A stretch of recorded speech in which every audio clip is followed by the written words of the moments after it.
Hello, everyone, and welcome to this educational discussion today. Yes, it will be an education, I promise you that, of organizing to downsize, presented by Lakeview Village in Lenexa, Kansas. I hope everybody who's joined us today, and there's a lot of you who've joined us, which is exciting. Most of you are right here in the Kansas City area, but we have some guests who are from far away, which is kind of exciting. We have people from Arizona who've tuned in today, California, Colorado, North Carolina, New York, and are you ready for this? There's someone in France, high person in France. I wish I could speak French, but I can't. So we're glad to have you with us as well today. I'm Melissa Smith. I'm your facilitator for this discussion today, and it will be a discussion. We do want to get questions answered and all today from you as well, and we want to have those questions come in. And we're going to tell you how to do that in just a minute. Our guest speaker today is Karen Schwartz. She is with Organizing, Etc. And she is going to be helping us tackle this issue of organizing and downsizing and all that good stuff. So at the time this is over, you're going to have a plethora of resources and information. So here's how you're going to ask your questions today. You're going to ask your questions, and you can do so at any time during the presentation. Just scroll down right below this box that I'm sitting in. Right underneath that is a form, and you're going to put in your name, you're going to put in your question, you're going to hit submit. That's going to come to us, and we're going to get those answered. If it's not the appropriate time within Karen's presentation, we'll wait and ask it at the end, but I promise you we will get to all of the questions before we are done today for sure. So before we get to Karen, I want to hand the mic off, if I can, to Lynn Tenbrink. Lynn popped off for a minute. This happens sometimes. We're dealing with the internet, and we sometimes have little issues that come and go, if you will. But she'll pop back on here, I'm sure, in just a moment, and we'll be able to hear what's going on at Lakeview Village, because they've had some really cool things happening. They've got still some building happening. They've gone through their entire vaccination process. That has been completed, and apparently an incredible rollout that took place. And so a lot of wonderful things that are happening there. So then maybe, shall we move on if we don't have Lynn? We don't have Lynn, right? So do we have Karen? Is she ready to go? Okay, Karen Schwartz, welcome. Glad that you're with us today, and you're going to help us figure all this out, because it's a lot to figure out. I'm sure going to try. Yeah. Okay. Well, let's get going then, shall we? I guess maybe I should say how important you are, because you are. You've been in business for quite a while. You've been doing this for about 20 years. You're insured, you're bonded, and you work with seniors a ton, which I think is a really important thing to point out, that that's a bulk of your business. Okay, I'll hush. You take it away. You take it away. Very good. Well, thank you, Melissa. And yes, I do work with seniors, and I want to thank Lakeview Village for bringing this topic to the forefront, because it's a very important topic. There are a lot of, I'm just going to call them Americans, that are in a position where they're needing to think about doing this. And this first slide that we have here, I kind of tried to have a visual of, and it might be a little exaggerated, but let's say that this is your home on the left. This is a storage space in a basement. It's very organized, by the way. I love that. I do too. With containers, and it's labeled, and this might be what your home looks like currently. But when you go in this room, you think, my goodness, there's a lot of stuff here that I don't need, I don't use, I don't want. And you're thinking about downsizing. And that term downsizing can refer to a lot of things. Maybe you're just wanting to stay in this home, but you just want less stuff. That would be downsizing. Or maybe you're thinking about going to a smaller place that has a smaller storage space, like the place there on the right with that little bitty closet. And that does look very extreme, but maybe that is what you're going to. So we're going to talk about how to approach a project like this to get you from point A to point B. So let's go ahead and go to the next slide. So how do you feel about this project? Well, there could be a lot of things you're feeling. Maybe you're excited. Maybe you're finally at a place in a time in life where, you've raised your kids, you've had a career, and you're ready to do some new things, maybe travel. maybe spend more time with friends and family. But all this stuff around you is kind of weighing you down. So you're ready and you're excited and you're hopeful to move forward with it. Or you might be feeling a little overwhelmed or a little scared or a little worried about how to approach it. And those are all very valid feelings. And what I'd like to do is encourage you to acknowledge how you feel, because it's very real. And what I'm going to do for you today is just give you some tips and some tricks on how to go about it and to feel more confident that you can actually do the project. Very briefly, I want to talk about how a professional like myself, and there are other organizers in whatever city you are coming from, I promise you there are professional organizers that can help. This is a profession that not a lot of people know about or even understand. It has really come to the forefront in the last 10 years or so, and we do a lot of different kinds of organizing, but for our purpose today, I'm just going to talk about downsizing. And I want you to understand that professional organizers, we understand your overwhelm, because to be honest, we have seen it all. I mean, we have seen a lot of projects, some big, some small. And so the thing that we bring to the table is we're kind of an outsider. We're not attached to your things. We don't even know all the backstory, but we can approach it in a very in a sensitive way, and yet a realistic way. And so that's what we bring to the table.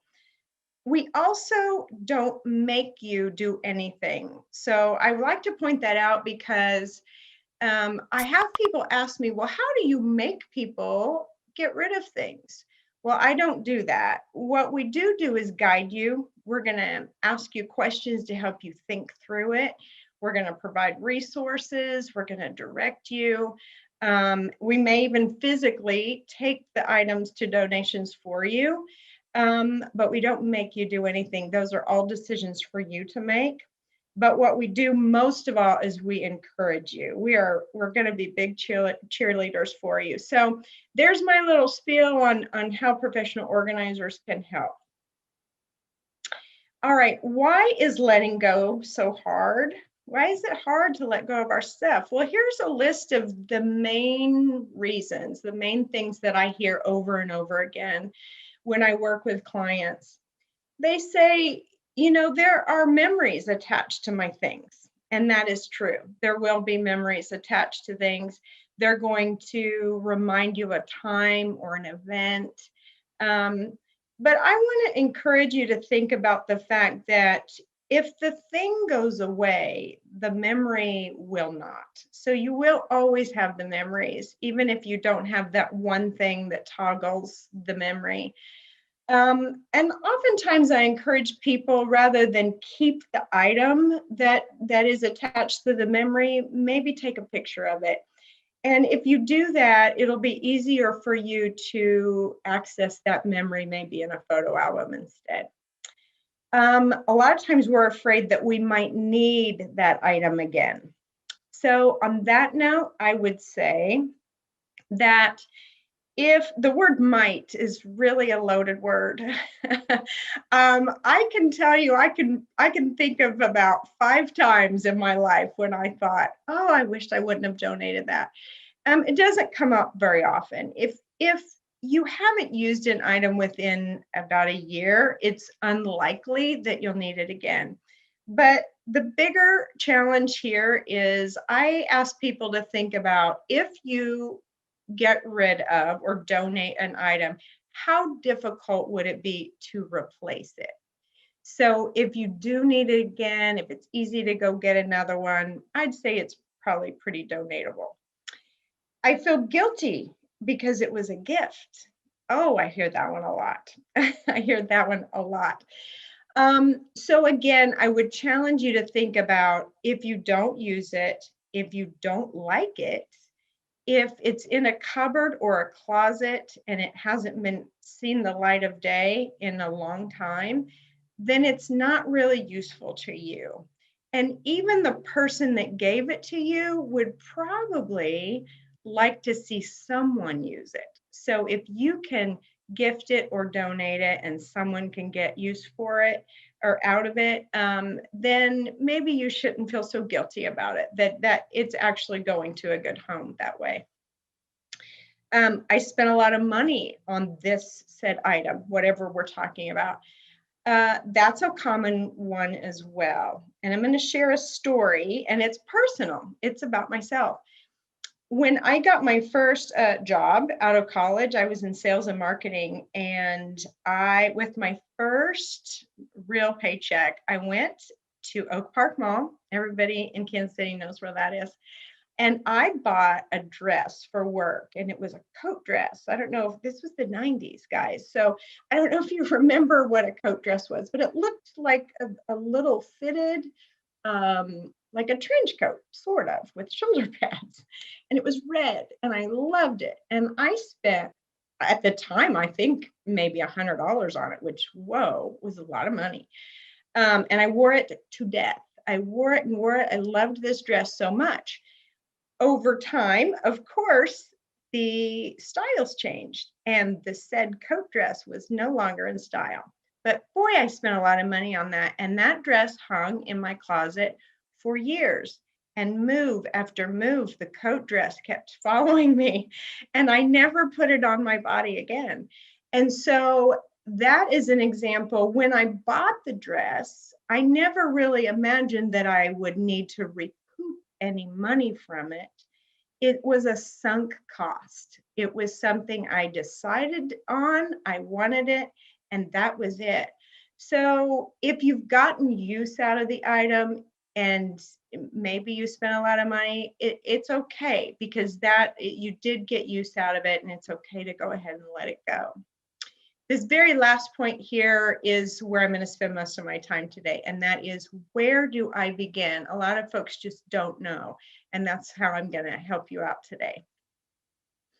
First, I would say make a list of your resources, or think about what your resources are. So a resource in a project like this is anything that can help you. So I'm going to say that time is your number one resource. So for most of you, I'm thinking you don't really have a deadline. Like you're not moving anytime soon. You don't have anything pushing you to finish this. So that's a good thing. And so I would say time is your best resource. Money or a budget, I'm going to talk a lot about the things that are free, the services that you can use that are free. We love free. But there are some services we might have to outsource, and it might cost you a little money. So think about what budget you might have available. Think about your family and friends, because usually they're free. We hope they're free, not always, but maybe. These folks can help you. Make it kind of an event or an adventure. Have your kids over and say, hey, guess what? We're going through the basement containers today, and include them in that.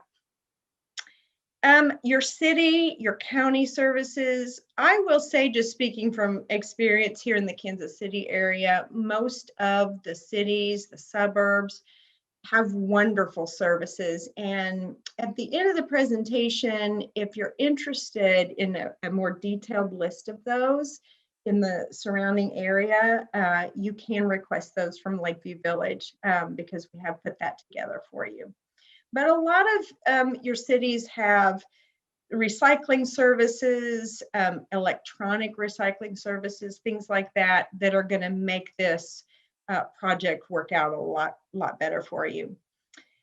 The retirement community. So if you're talking to a retirement community like Lakeview Village, I would encourage you to talk to their marketing department or their move-in coordinators. These folks, this is what they do for a living. They help people make that move. And anything they can do to make it seamless, they are more than happy to do. So turn to them for some of these resources as well. They can help you out. Of course, we talked about professional organizers, and if you are in a different city, or even Kansas City for that matter, I would encourage you, not all professional organizers work with seniors or with downsizing. So I would look for those particular organizers. And then, of course, we have other professional services like movers and junk haulers and estate sale companies. And these are all folks that are going to help or can help to make this whole project work out very well for you. Just real quickly, I want to touch on time again, because I want to point out that it's going to behoove you, I should say, to look at the project in small pieces, in little bites. And what I mean by that is, if you look at it as a whole, it will be very overwhelming and it could be polarizing. And so I encourage people to start in one room and start small. So maybe you're going to go to your guest room and you will, just for today, go through a few drawers in the dresser. And that's it. That's all you're going to do. And you're going to look at those items and you're going to go through them and decide whether you're going to keep any of them. And then step away from that. And then maybe in a couple of days, you do the rest of the drawers, or you start on the closet.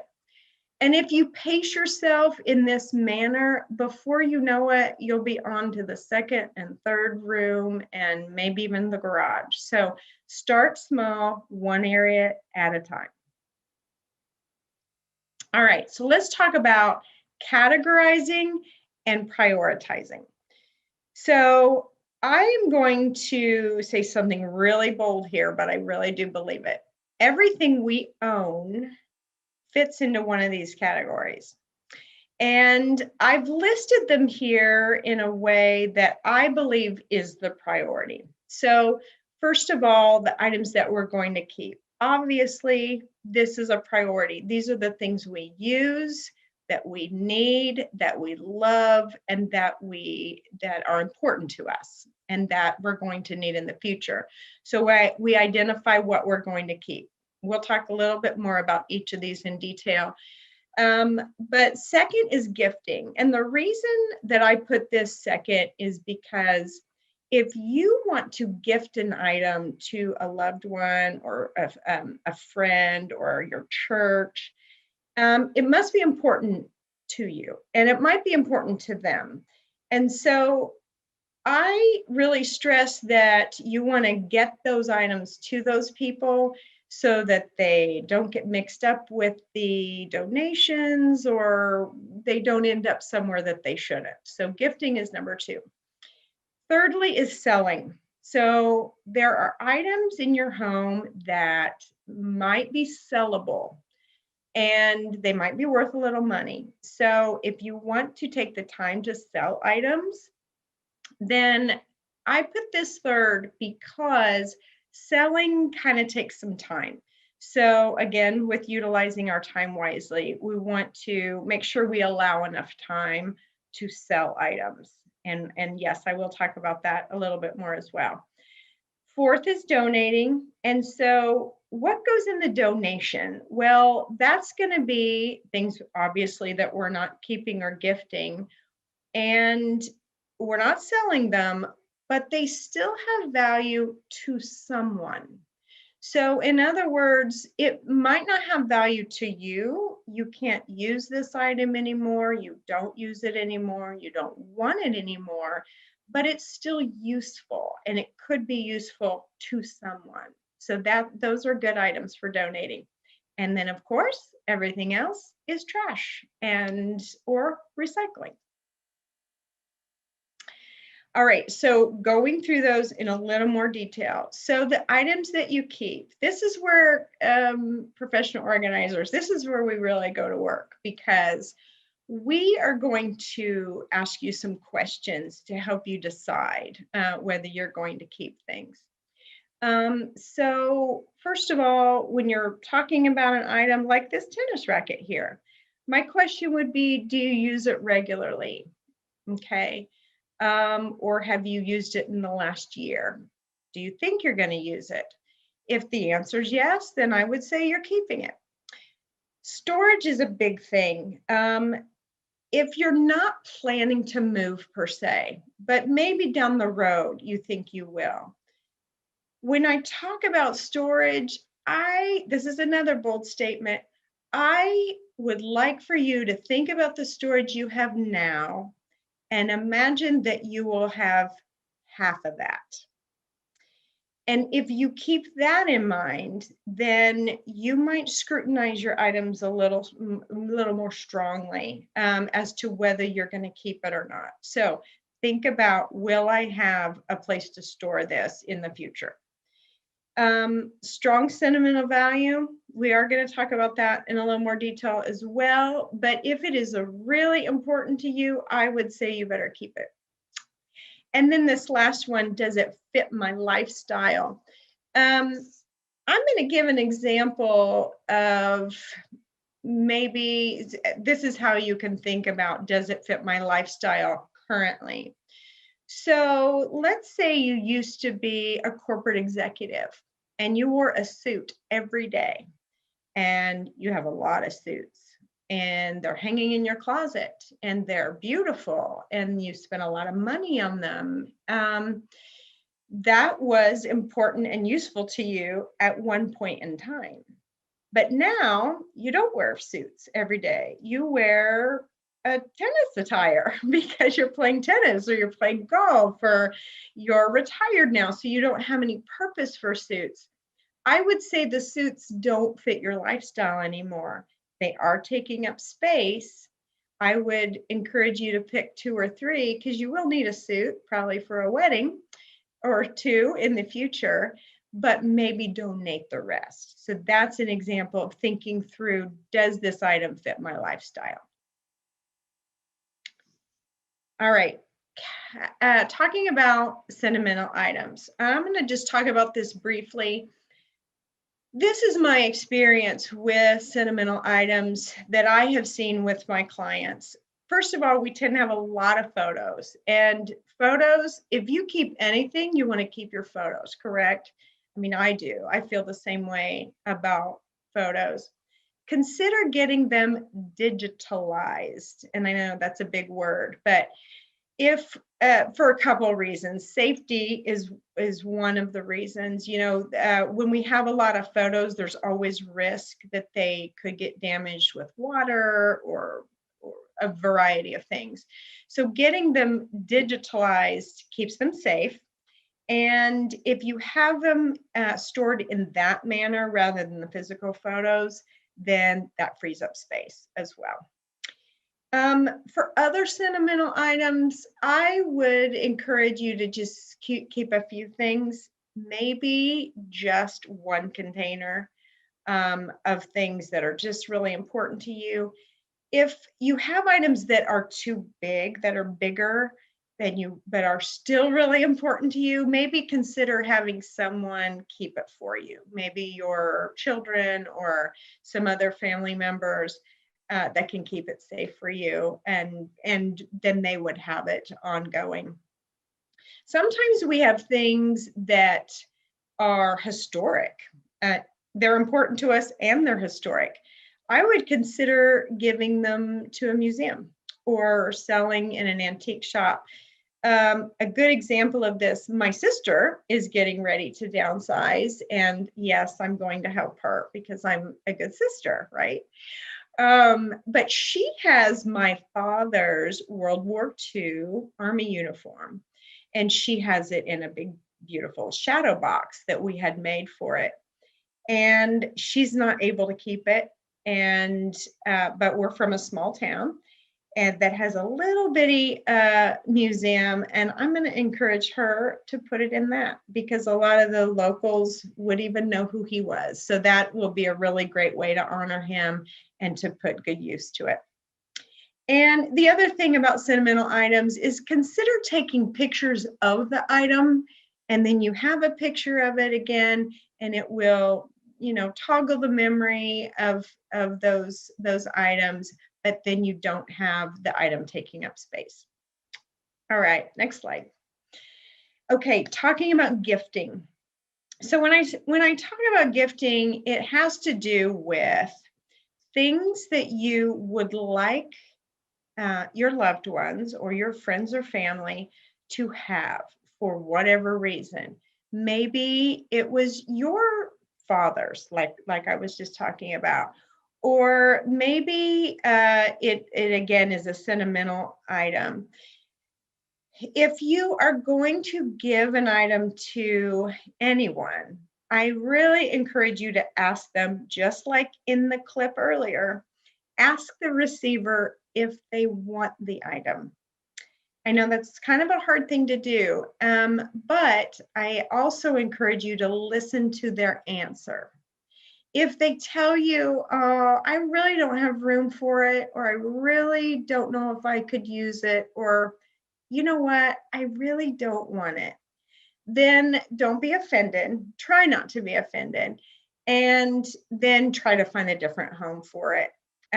Because, you know, a lot of times if we really kind of push to give an item away to somebody that doesn't really want it, then all we're really doing is displacing the problem from you to them, because eventually they're going to have to figure out what to do with it too. The other thing about gifting is try to set a date. So here's an example. I have a grandfather clock and I'm going to give it to my son. And he says, yes, I would like to have that grandfather clock. Then I would set a date for either him to come get it, or maybe you're going to have it delivered to him. And here is why.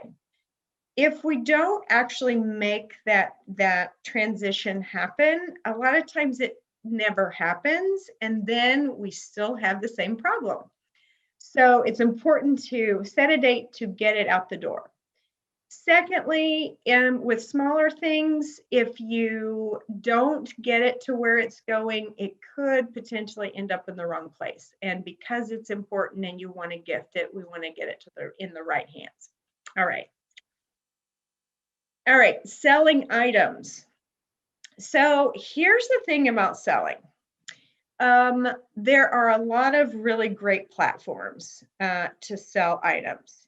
If you're involved with social media at all, or you're pretty savvy with your phone and your apps, those are good places. There are apps such as Facebook Marketplace or Nextdoor. And these are really effective ways to sell items because they're local. So people in your local area might be looking for that grandfather clock. Let's say you're going to sell it instead of give it away. And you can say specifically how much you're asking for it and what your terms are, and you know, whether you need to be sure to bring people to load this item or whatever needs to be done to make sure that it does get loaded properly. And I have helped many clients sell things this way. Now, if you are not especially tech savvy, I would encourage you to have family members maybe help you, or your organizer could help you as well. When you're selling items, please keep safety in mind when you're arranging a sale. So what that means is try to have the item out in your garage, because if someone comes to pick it up, your garage door is open, the item is in the garage, and it's just a good idea to not have people come in your house unless you have to. If you do have to, you know, maybe it's a larger item that they need to come get, please be sure that you have someone else in the home with you when they come to pick it up. That's just a really good safety measure. Also, consider an estate sale. I'm going to pull these two things apart, estate sale and garage sale. An estate sale is a very effective way of selling a lot of things. So if that's kind of where you're at, where you feel like you have a lot of things that are sellable, I would talk to some of the local estate sale companies. Please know, and I'll just tell you this up front, When you have an estate sale, they will commission 35 to 50% of the revenue. That is just a reality. And sometimes that people don't enjoy that number too much, but I want to tell you, it is a real effective way to get some money for your things, and also to kind of get it out the door. So really consider that. Garage sales, I'm not as big of a fan. They are a lot of work, and they're a lot of work for you or your family members. And your return on that time is not usually that great, but it is an option, absolutely. If you are going, or if you do have items that you think are quite valuable, like jewelry or art, please have those appraised so that you're not taken advantage of on those types of items. Here's my last statement about selling. In general, your things will be more valuable to you than they are to anyone else. And so what I mean by that is, if you put an item on Facebook Marketplace and you are sure that it is worth $500, for instance, and that is how you price it, and you have 3 or 4 people contact you and say, I'll give you $100 for it, I'm going to say that that's probably what it's worth, because people are only willing to pay what they think it is valued at or what it is worth. So keep that in mind when you're selling things. All right. So I have talked to recently, I try to check in with estate sale people and auction houses, and things that are considered sellable do change over time. Trends kind of change. These are sellable items right now. These are things that, most of these folks say, yeah, in a sale, these things will go. Military items, jadeite dishes, if you have some of those, you know what they are. They're the pretty little green dishes. Antique toys, antique signage, vintage Pyrex. I know, who knew? Albums, and when I talk about albums, I'm talking about vinyl albums. They're very popular again, but not all of them. So, if you have a massive album collection, not all of them will probably sell well. Comic books and action figures are also very popular. All right, things that are difficult to sell. Now, these are the things we all have, I think. Maybe not all, but many of us. Collectible figurines. These are things like Hummels or precious moments. Maybe back in the day, we started collecting these because we thought they would be valuable someday, but I'm sorry to say they're not. China and stemware. Also back when we were getting married and registering for our wedding gifts, we registered for these items. We got them. We may have used them. And guess what else? We maybe acquired our mothers or our grandmothers. So we might have a lot of China and stemware. Unfortunately, our younger generations are not really into these items, so they do not sell well. And I will tell you, the donation centers are full of them. Brown furniture. When I talk about brown furniture, I'm typically talking about antiques or solid wood furniture. And there are exceptions to this, but in general, younger folks are not as into these pieces.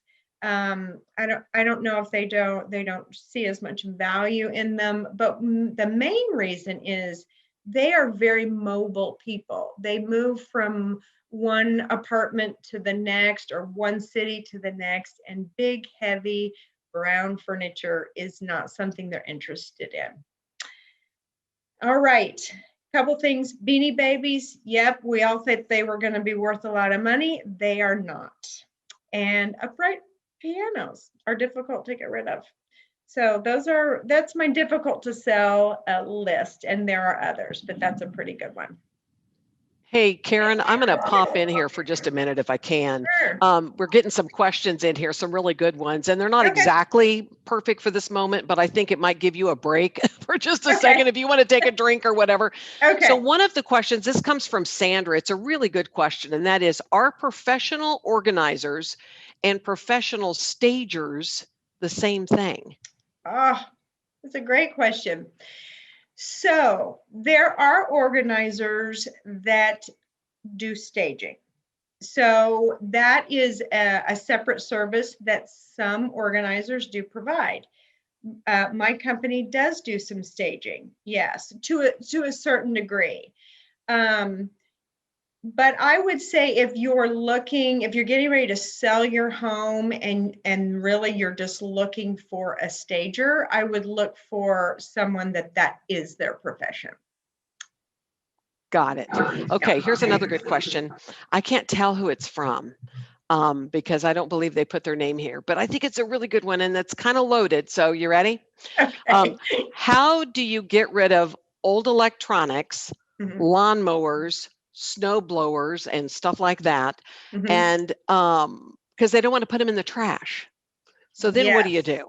They would prefer Okay. to recycle those. So can you help with Yes, that? absolutely. And I have this later on. I talk a little bit about recycling, but many people don't know this.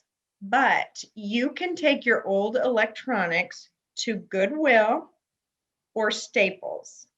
They will take them. They don't resell them because they're no good, but they do recycle them. So those are two national, groups that should be in most cities where you can take electronics.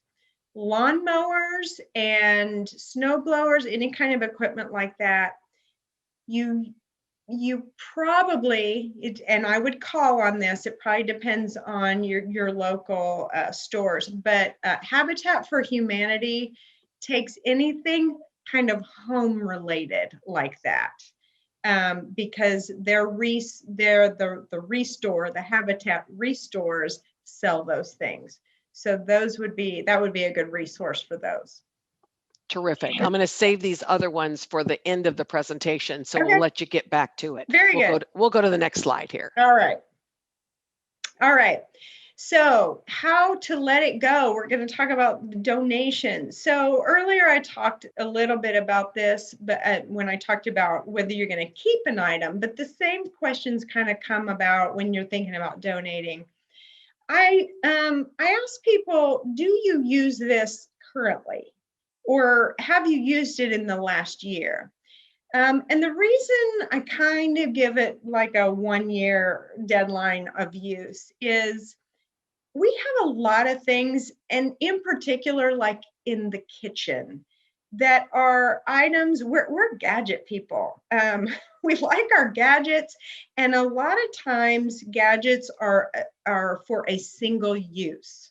So you might have, like you see our little bread maker here. It does one thing, it makes bread, but it's a big item and it takes up a lot of space. But you don't really use it that often, maybe never. So those are some questions to ask yourself. If you haven't used it in the last year or so, it might be time to donate it. And is it useful to someone else?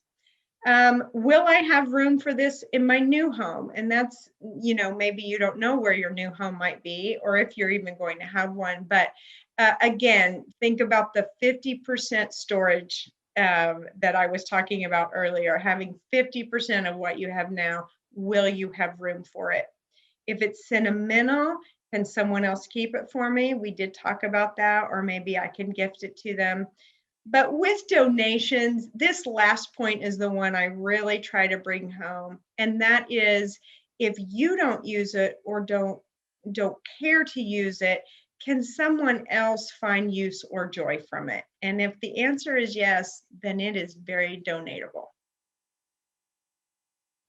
All right, donation centers. I put a list together. This is a pretty thorough list of some of the donation centers that we have here in Kansas City. And I also put in parentheses what they benefit. And I think this is so important because I don't think a lot of people realize some of these wonderful charities that are out there. Big Brothers Big Sisters has benefited from our Saver stores. The homeless are benefiting from City Union Mission. Amethyst Place is in downtown Kansas City, and it is for recovering moms and their kids. And it's amazing. They actually, provide housing for these folks. So really think about, when I talked about blessing other people, you certainly are doing that when you donate your items. I did put an asterisk, red asterisk beside the ones that will pick up, which is amazing. And I use some of these services for my clients.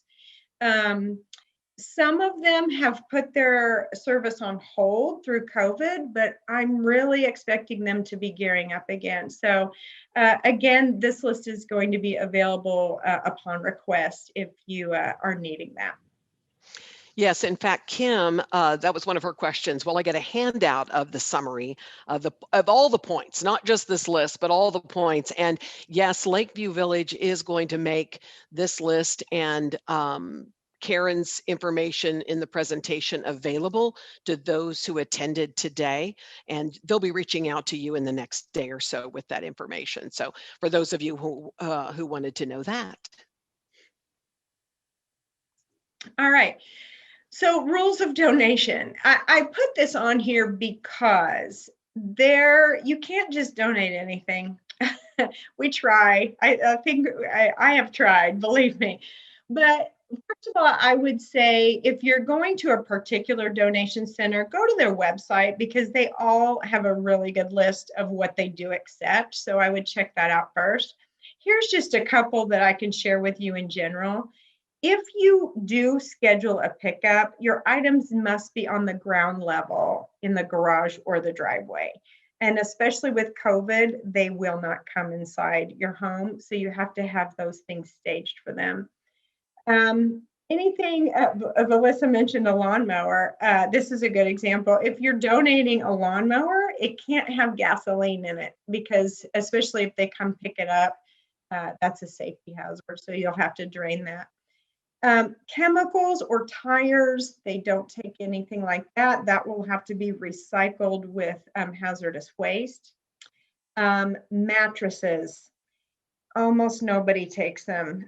So you would have to have those disposed of in a junk related. The Salvation Army will accept if they're clean, but no king size. Those are too big for them. TV armoires, I know this sounds like, why not? But nobody wants them because we don't put our TVs in armoires anymore. And so a lot of these places can't resell them because of that. So they don't take these. Building materials or appliances, Habitat for Humanity will take them, but none of the other places will. Please do not donate things that are broken. Baby equipment. Maybe you have some car seats that you used to tote your grandkids around and now you don't need them anymore. Amethyst Place is the only place that will accept these because of liability. And no sports helmets. I know that's an odd one, but that's also a liability too. All right, we're going to talk about paper because everybody has paper. And it's so annoying. The paper is just, nobody wants to deal with it, but we do need to deal with it. And so we're faced with questions of, do I keep it? Do I need to keep it? This is not an exhaustive list of what I have here, but they're examples of a timeline of how long to keep paper. You can go to susieorman.com, and this is my resource here where you can get a full list, or also Lakeview Village does have the list that I provided to them. Receipts, you only need to keep those for a month until you balance your checkbook, or if it's a large ticket item and you think you might need it in case you take it back, you might keep the receipt. Bank statements for a year, the record of a sale of a home or stock for 3 years, tax returns and satisfied loans for 7 years. This is a good one. Insurance documents, your pension, any contracts, Only keep them while those are active. So if you have an insurance policy from 20 years ago that you don't even have anymore, you do not need to keep the document. You can get rid of that. And then there are items, of course, that you keep forever and ever. And those are things like birth certificates and wills and paid mortgages. So again, this is not an exhaustive list, but it's an example. So if you're holding on to tax returns from 1994, I'm here to tell you, you can get rid of those now. All right, next slide. So shredding. Shredding is an important thing to do, and mostly from a identity theft situation. We do want to keep our identity secure.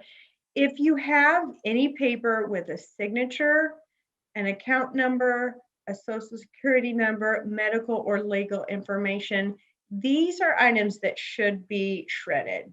And if you have a large quantity of paper that you're going through, I would suggest putting these type of items in a banker's box and then taking them to a shredding location. Also, shredding events do happen, and those are nice because they're free or basically free. Here locally, I can tell you that Capital Federal Savings is sponsoring some this spring. So if you're in Kansas City, go to their webpage and look for that, and you can find the dates of when those are happening. But in any city, I would just Google free shredding event and your city and see what comes up. All right. All right, so I mentioned free. We like free, and I really encourage you to utilize the free services. So I talked about the donation centers. I think we all know about those. Many of our cities have large trash pickup, and they can vary. I know that in Kansas City, Missouri, you can schedule these, I believe, once a month, and you just have to schedule it. There are other cities that have annual events and people know what day that is. If you're not sure, again, I do have the local ones on the list that you can request. But I encourage you to reach out or look on your city's websites to find out about large trash pickup. Some of them will charge you a small fee and some are free. So be looking for those. Plastic, paper, cardboard recycling, a lot of drop-off centers throughout the city. Again, we can provide those for you, but look on your city websites for those. I mentioned electronic recycling. Goodwill and Staples will take them, so that's good to know. Hazardous waste. Anything that is considered hazardous would be paint, chemicals, light bulbs, batteries. Most of your cities have drop-off centers, but you typically have to have an appointment unless you're going to a recycling event. And here's something a lot of people don't know. If you are moving, you can get free moving boxes at this address. It's in Overland Park. It's a recycling drop-off center there on Hardy Street, and they have one bin that just has moving boxes. So that's a really great service. And folks, I just have this last little tidbit here for you, and I would say downsizing your home will take time. So give yourself grace and definitely some time.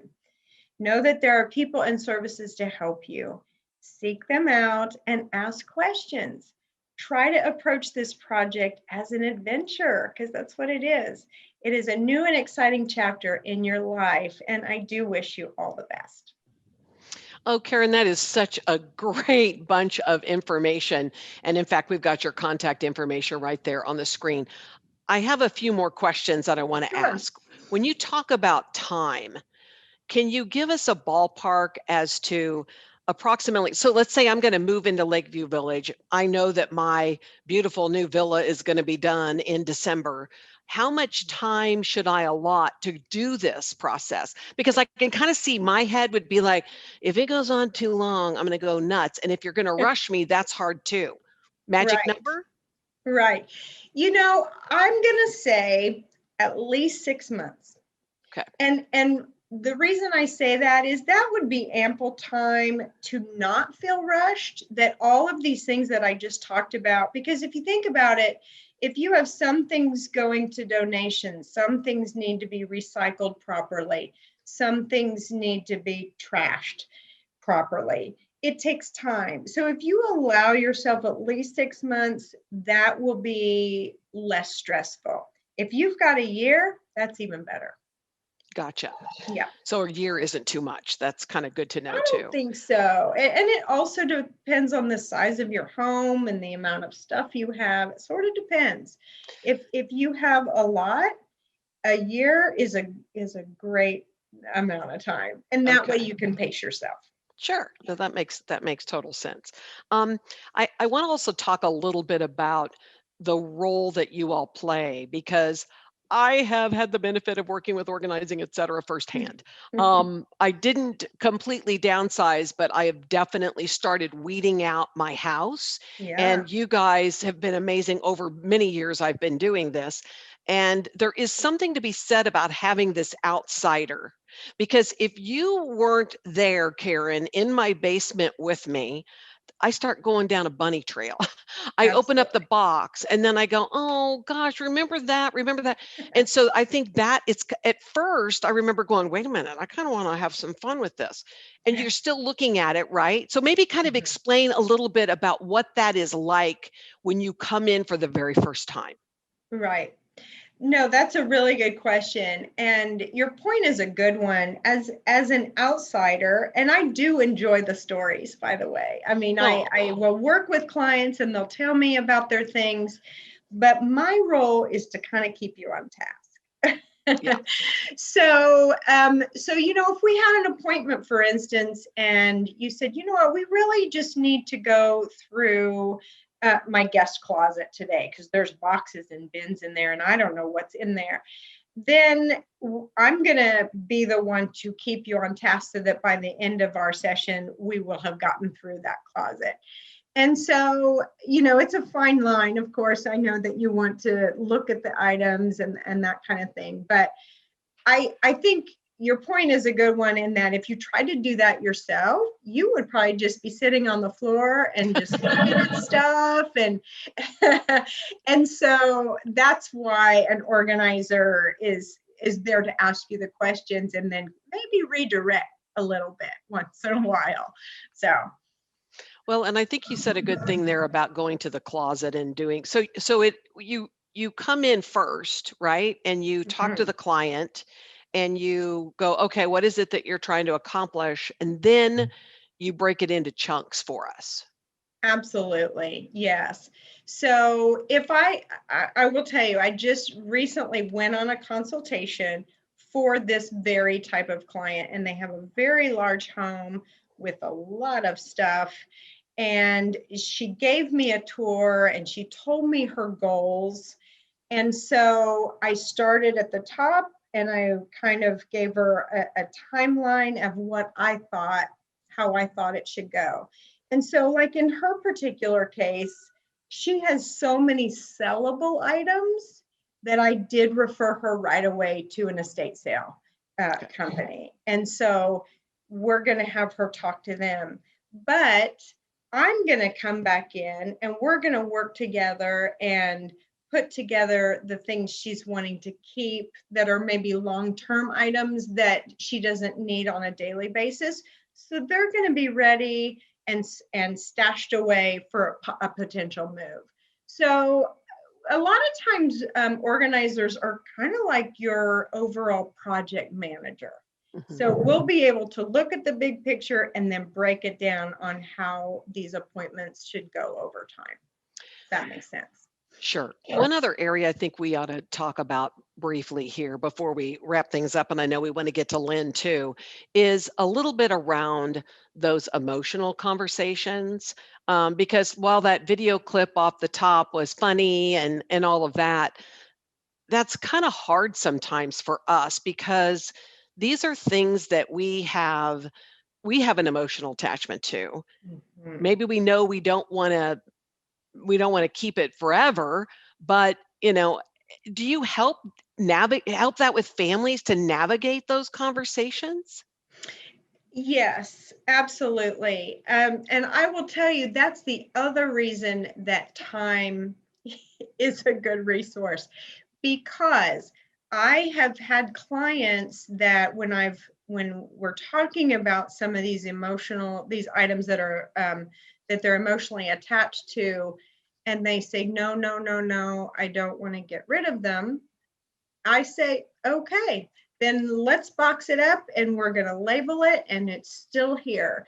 But I also have found that when maybe an imminent move is coming, over time they start to think more critically about these items and, okay, well, do I really need them? Or they might go ahead and take the items with them if they move. And then on the other end of on the other end of that scenario, they say, oh my gosh, I really don't need this anymore. So sometimes it's a progression, and organizers really need to be patient and sensitive to that. But you know, again, I think my biggest role is to ask the questions, get them thinking about it, and in the end, it's their decision. So, Of course. yeah.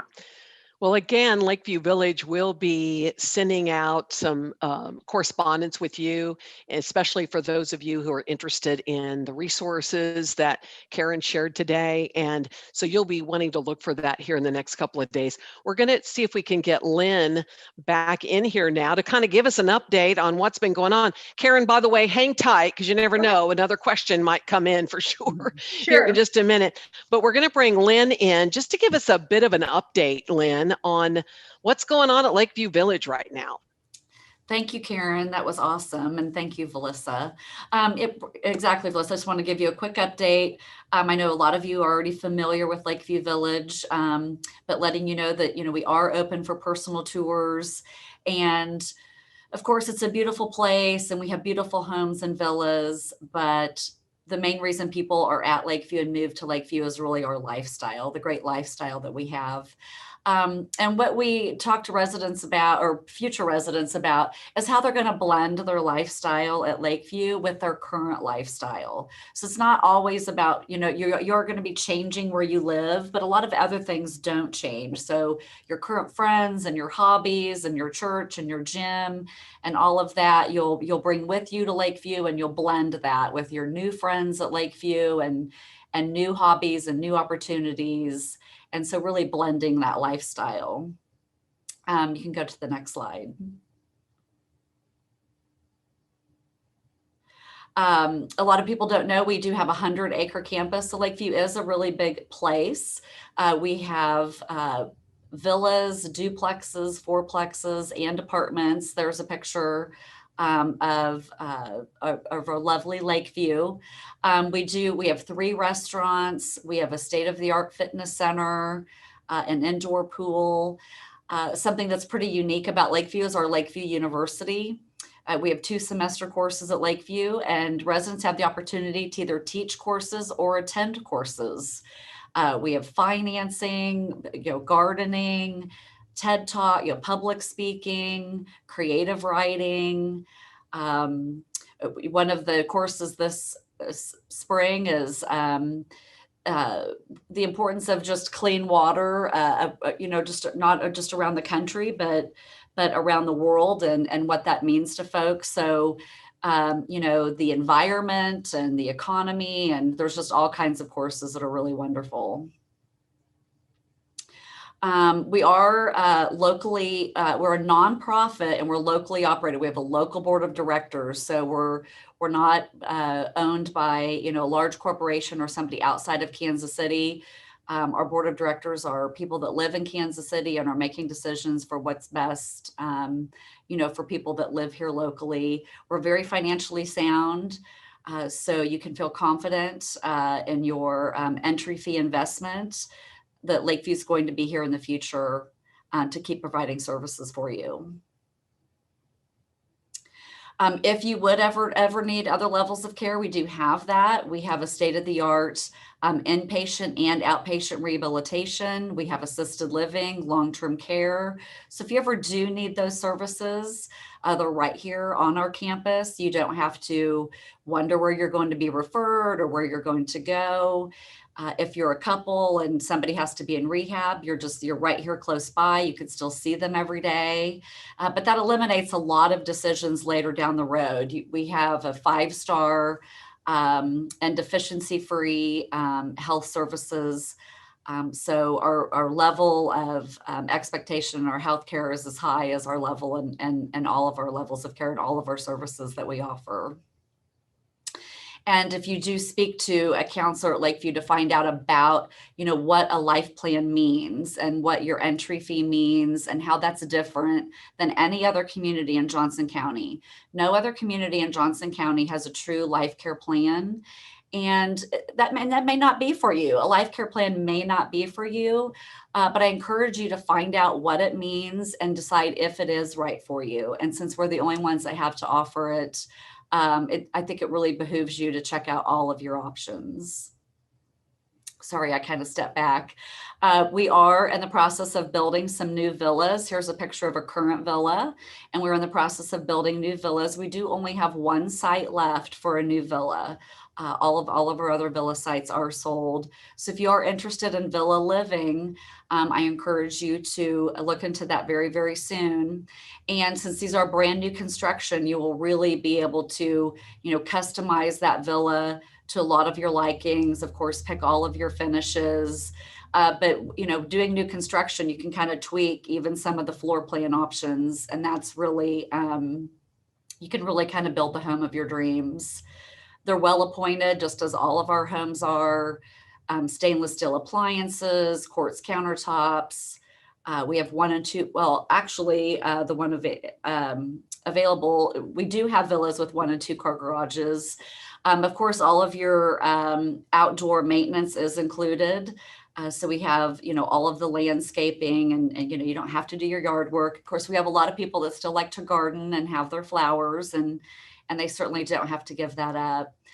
So if you're interested in villa living or any other of our apartments or duplexes, please let us know. But now is the time to really check into a villa. Awesome. And there is Lynn's. Yes, there is contact information right there, info@lakeview.org to reach out to Lynn or any other person really at Lakeview Village, and the phone number there, 913-744-2449. So yeah, it's exciting to, first of all, have springing up right now is so nice, Lynn, because I know you guys have you have all those garden beds that your residents take care of, and everybody's, I think, pretty hungry to get outside and enjoy this great weather. Definitely. So we have our gardening, our lake, our walking trails, our bike club, bocce ball. People are planting their flowers. So everybody after the, oh my gosh, this winter, everybody's definitely ready for that. Yeah. And I think a lot of people are thinking about it. We had such a high response to this event today. So I know that people are really thinking about their options and what they're going to, do with their current home and what they're going to bring with them. Sure. And we do have some more questions. We're going to bring Karen back in here as well to kind of go through these.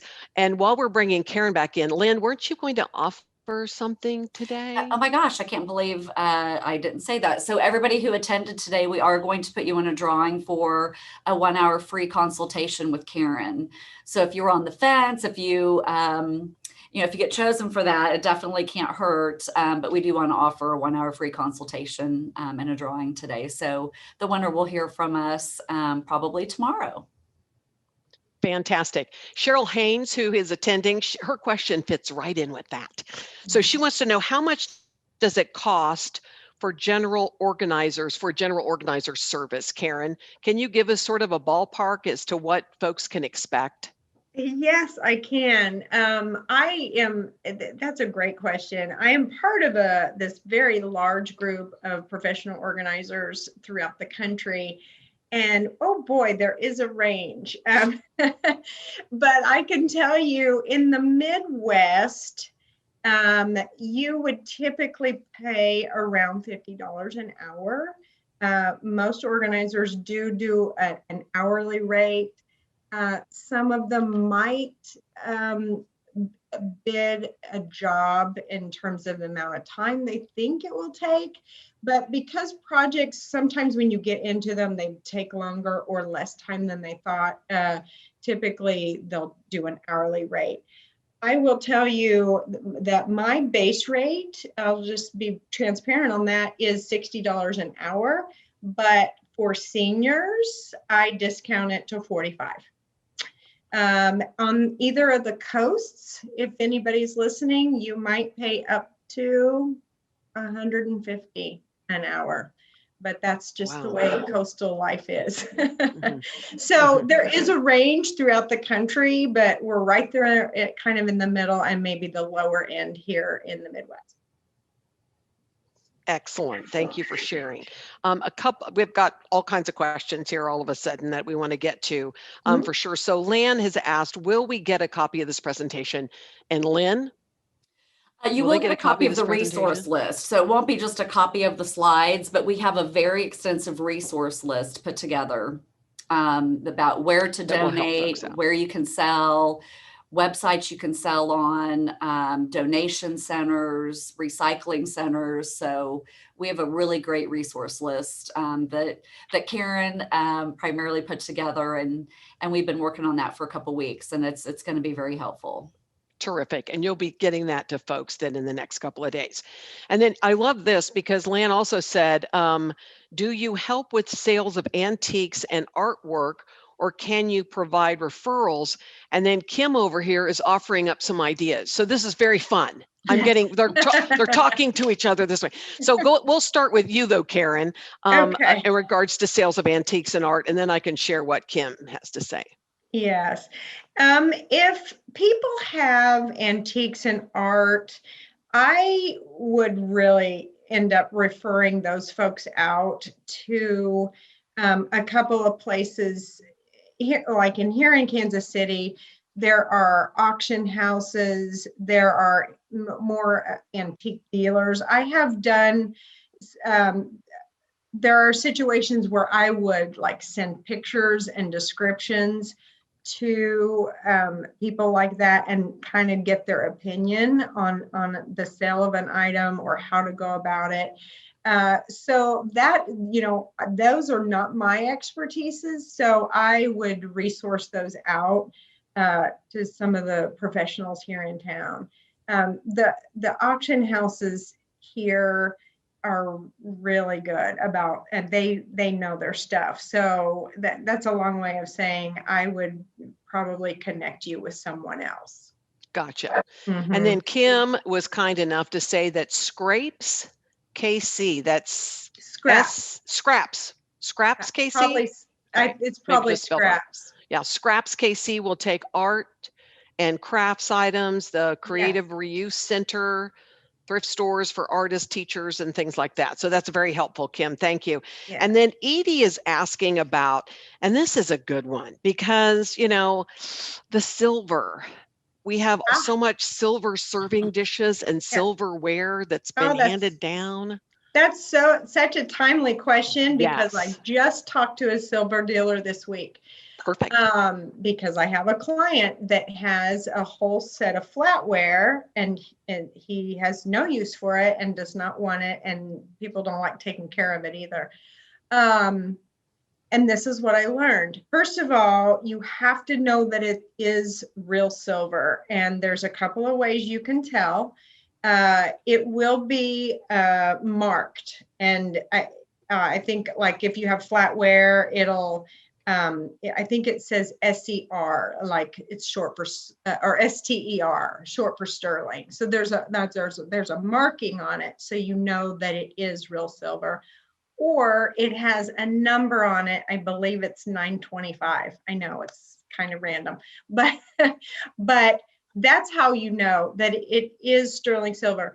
If it is silver plated, you can't do anything with it. I mean, you can donate it because it's not worth anything. I have confirmed that over and over again. If it is real silver, however, and you don't want it or use it, there are silver dealers, and there are even mobile dealers that will come to your house.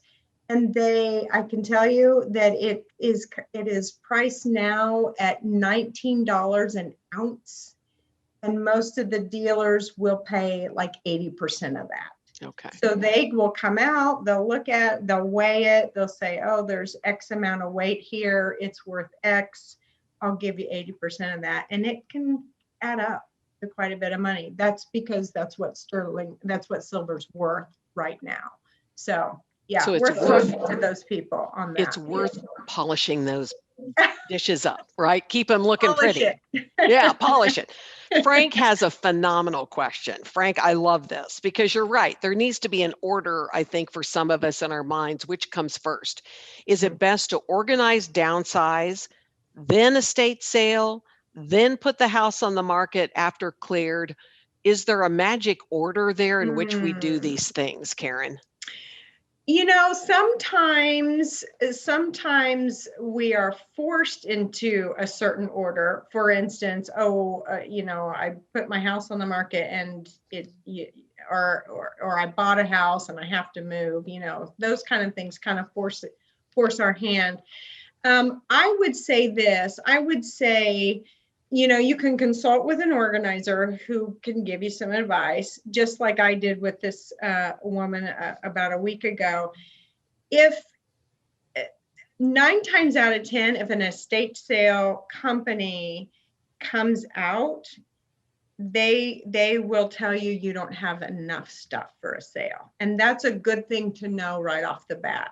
So if you're considering an estate sale, my advice is go ahead and consult with those people first. Because if they say, oh, there's not enough here. And when I say not enough, it usually means there's not enough revenue for them to conduct a sale. So it's not that your things aren't worth anything or you can't sell them, but there's not enough for an actual estate sale. So that's my advice, to talk to those folks first. And I would say that if they think there is enough, that you should go ahead, and it kind of depends. Some people don't like having sales in their homes. So, you know, you could then go ahead, and if you're going to move, go ahead and move with the things you are keeping, and everything else you're selling stays in your current home and they conduct the sale there. So it's sort of a preference thing. Sometimes people don't want to have a sale in their home necessarily. But I always like to think of the big picture, get the big chunk of things where they're going first, and an estate sale would do that. If there's not enough for a sale, then we move on to the next level. So then I would say the next big piece would be, oh, well, these items are sellable. Let's figure out how we're going to sell them. So again, yeah, start big and move down. So that's a great question. I think I want to pull you in, Lynn, because like at Lakeview Village, I'm sure it happens in different orders, but I think Karen makes a good point, and that is if you know where you're moving to, you know your floor plan, you've picked out your spot, then you can start. And that's also something organizing, et cetera, will do. Look at me selling you, Karen.